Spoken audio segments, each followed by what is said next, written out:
Welcome to the Evidence of Chemical Change Lab demos.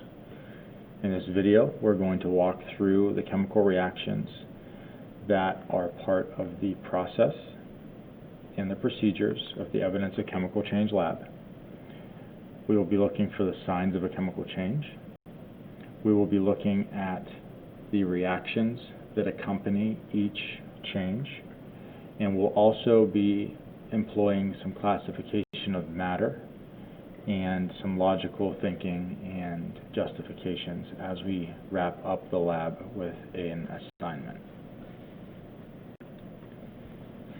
If you think back to the first week of school, we did a chemical reaction where we took a piece of copper that was meant to mimic a penny, and we dissolved it, reacted it with nitric acid, and we told a story about Ira Remsen that illustrated the severity of doing that reaction in an open room. In that lab, in that demo, what we saw was that we took solid copper and we reacted it with nitric acid, which was a solution. It was colorless, transparent, very water-like.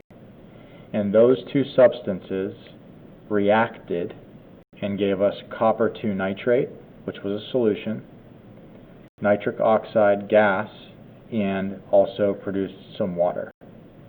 When it was all said and done, the piece of this entire process that we were really concerned about was this blue transparent solution that was our nitric acid.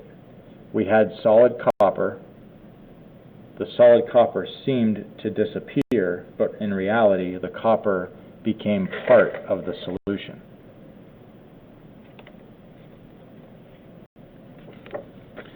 For our lab, the first step that we're going to look at is reacting that copper 2 nitrate solution with sodium hydroxide.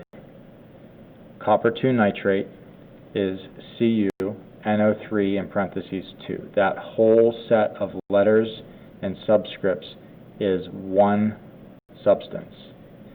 Since it's AQ, that means it's dissolved in water. So it looks like a liquid, but it's really a homogeneous solution, a homogeneous mixture.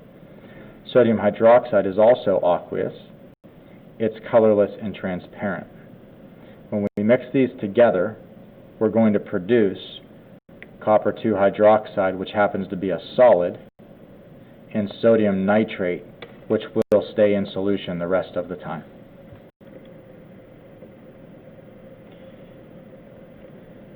In our collection of test tubes here, I'm going to put this white background behind this just so we can see it a little bit clearer.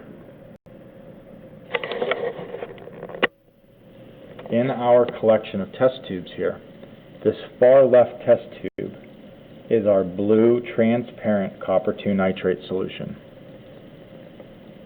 This next one looks like it's empty, but it really has a solution in it.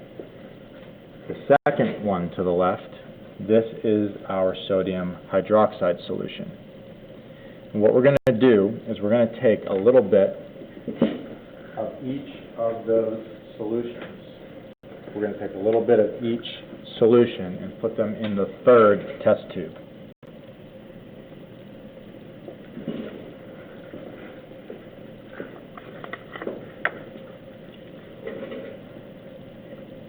So here's our copper nitrate.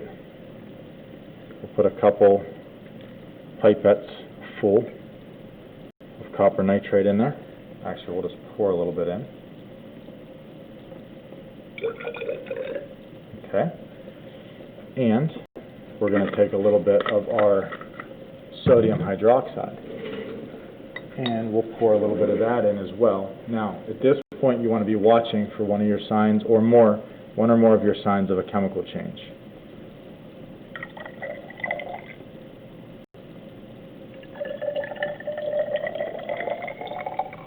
And if you look closely there, we should be able to see that we made a solid.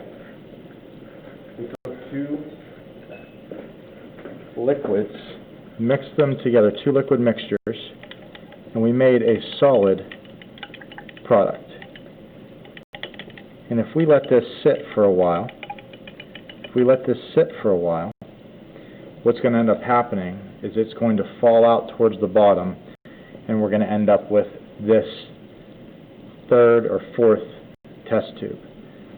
That's what your copper 2 hydroxide is going to look like after the reaction is allowed to settle for a while. So again, we took our copper 2 nitrate, that was our blue transparent solution, our colorless transparent solution, which was our sodium hydroxide. We got the copper 2 hydroxide, that's our blue precipitate, and then the sodium nitrate is what's left above. So the sodium nitrate is in this colorless portion of the reaction right here. Okay? Now, in order to do the next step, I'm going to have to remove these, and we're going to look at a reaction with our hot water bath. So I'm going to take that sample that we made. I'm going to take this sample of this copper 2 hydroxide, and the next step of the lab asks us, in step 2, it says to place the copper 2 hydroxide, CuOH2, that was our solid, into a hot water bath. So we're going to add heat to that, and it's going to make copper 2 oxide and water. Watch for the start of the chemical change when we put this into the water.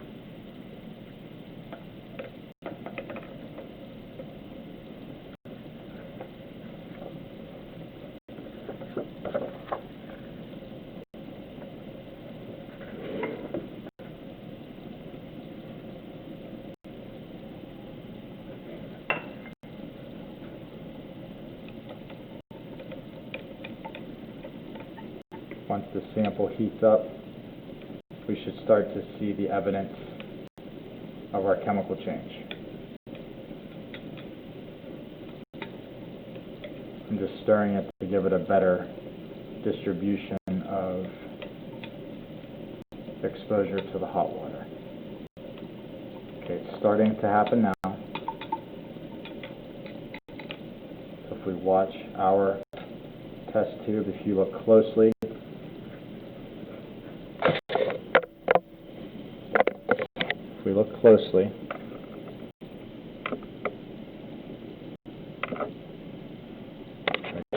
light off here and see if that helps.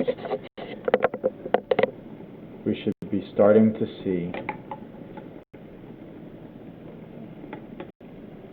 the color of our mixture is turning black. So our mixture, as we heat it up, as we heated our mixture all together, it's starting to change from a blue to a very pronounced black color. Now we got a little bit of a reflection on there. I'll show you whenever we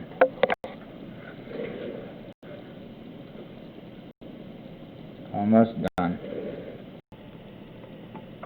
So now I'm going to pull my test tube out of my hot water bath, and we're going to put it back into our test tube rack here, and we should see, you can see the mixture we just made is starting to settle.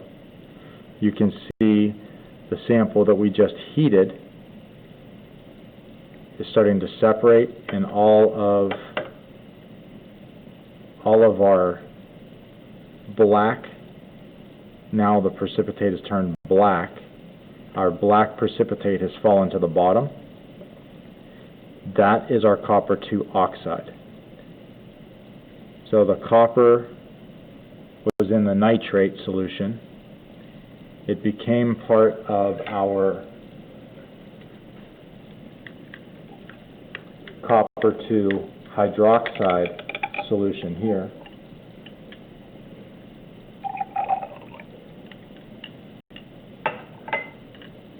Once that precipitate all settled, we took that sample that we had pre-made, we mixed it together, and then we heated it and got this black layer. Now the next step in the lab tells us to let this cool down. So we want this to be cool to the touch. This one's cool now. We're going to take that black precipitate and we're going to add in some hydrochloric acid. And when we add in the hydrochloric acid, I want you to watch closely. This is going to be the fifth one in, the next to last test tube. We're going to add in the copper 2 oxide. That's the black precipitate. We're going to add in the hydrochloric acid, and then we're going to wait and watch it, and we'll have to stir it a little bit at the end. But we're going to end up producing another copper compound, copper 2 chloride, which now is aqueous. So our blue color should come back to the solution, and then we're going to be a little bit paler than we were before, and that's going to end up being our copper 2 chloride. So let's add some acid to our solution and watch this next to last solution. Watch the color start to change and watch the solid start to disappear. So I'm going to mix this up now. Watch how it will just become bluer and bluer. You can start to see the blue color showing up now.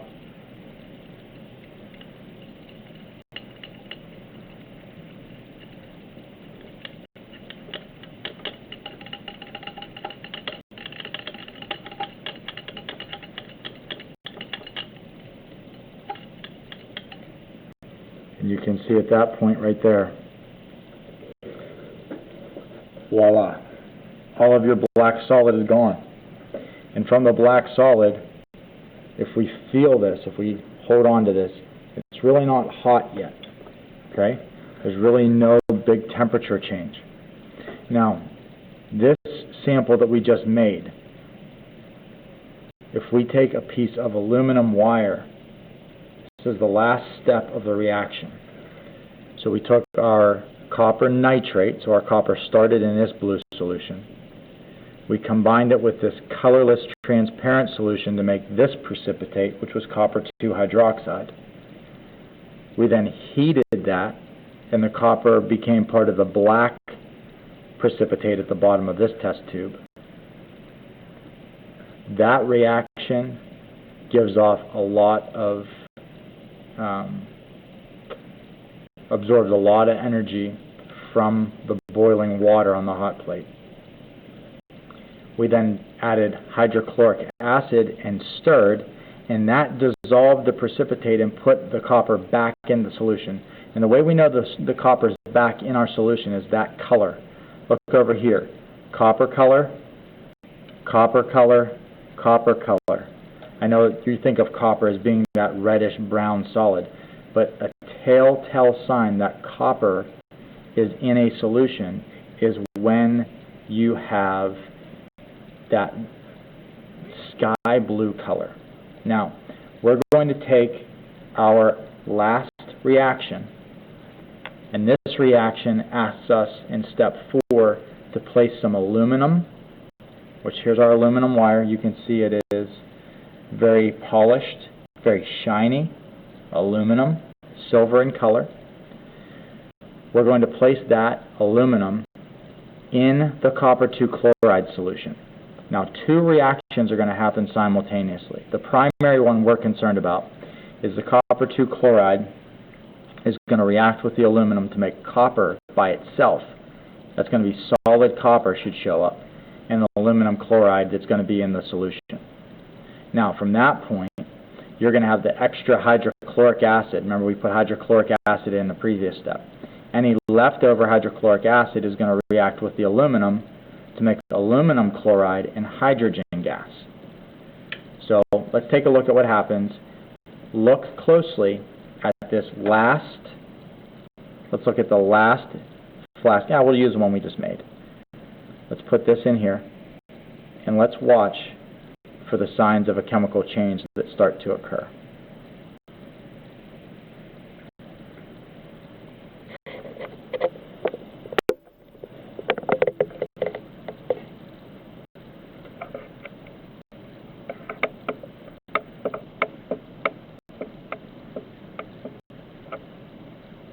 Watch the wire closely. And if you look closely, you can see the bubbles. You can see the bubbles rising off of the wire, and you can also see some orange copper solid starting to form on the wire. You can see it kind of floating around in the liquid as I bounce the copper around. I know the camera clarity isn't super right now. Let's see if we can get this to show up a little bit better with some more light.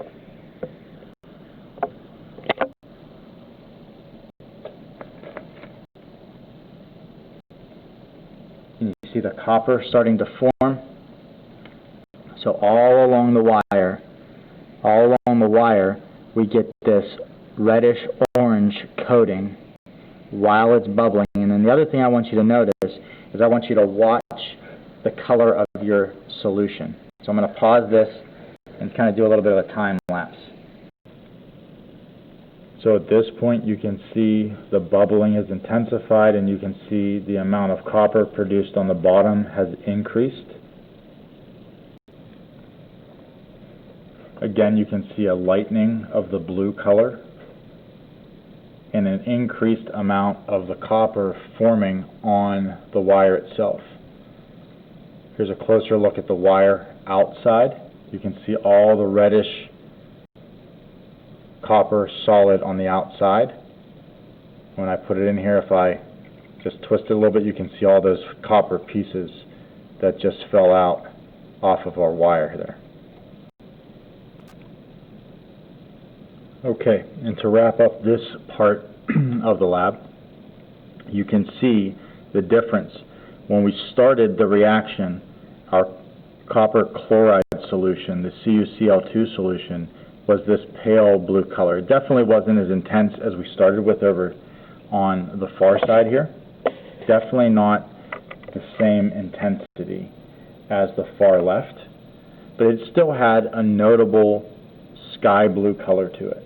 Okay, now look at it. It's pretty much colorless, almost has a silver tone to it because of the silver that's in there. And notice all of the copper that we just created on the bottom of that thing. Also, if we look at the silver wire, I'm not sure if you can see that really clearly or not. Let me put something white in the background for a moment. If we look at that silver wire, you should be able to see that it is not shiny anymore. Look at the difference in the unreacted silver on top and the reacted silver on the bottom. There is no luster left. It is thinner, it is definitely flimsier, and it is chewed up. It's been reacted. We definitely lost some aluminum from that reaction. So, in summary for our lab, we started with our copper 2 nitrate and sodium hydroxide. We made that sodium or copper hydroxide precipitate. That was that pale blue sample. We then heated it, and the heating turned the blue precipitate into a black precipitate. That was our copper 2 copper 2 oxide. Then we added some acid to our copper 2 oxide, and we got our copper chloride solution, which, even though it's not as intense, you can definitely see that blue coloring in there. And finally, we added our aluminum to our copper chloride solution, and we ended up with solid copper, and we have aluminum chloride in solution now.